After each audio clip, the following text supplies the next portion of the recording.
Célébrer l'intégration sous-régionale entre jeunes des pays membres du Conseil de l'Entente. L'initiative est de l'OCJE, Organisation du Conseil des jeunes de l'Entente.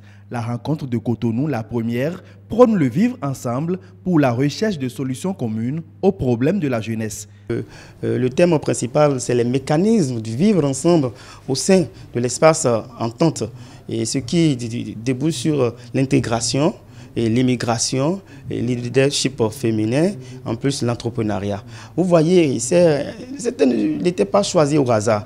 C'est à partir des constats que nous avons pu retenir certains pour pouvoir entretenir les jeunes et réfléchir sur des problèmes. Pour le gouvernement béninois, ces assises constituent pour les jeunes un creuset d'échange pour la consolidation de la paix, gage de tout développement.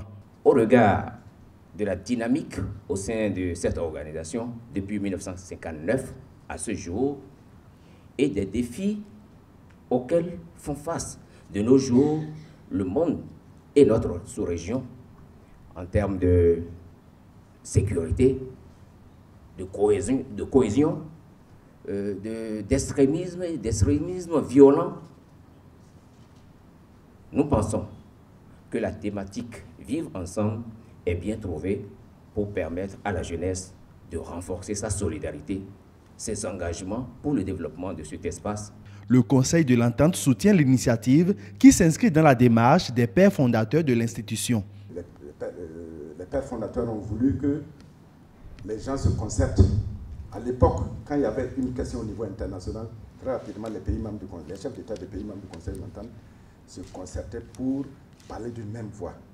Et ça, c'est important. Au lieu que chacun aille de son côté défendre sa position, le Conseil, les chefs d'État parlaient d'une seule voix. L'organisation du Conseil des jeunes de l'Entente est non étatique et à but non lucratif. Sa mission, faire du lobbying en faveur de la jeunesse auprès de l'organisation mère. La présente rencontre va y contribuer assurément.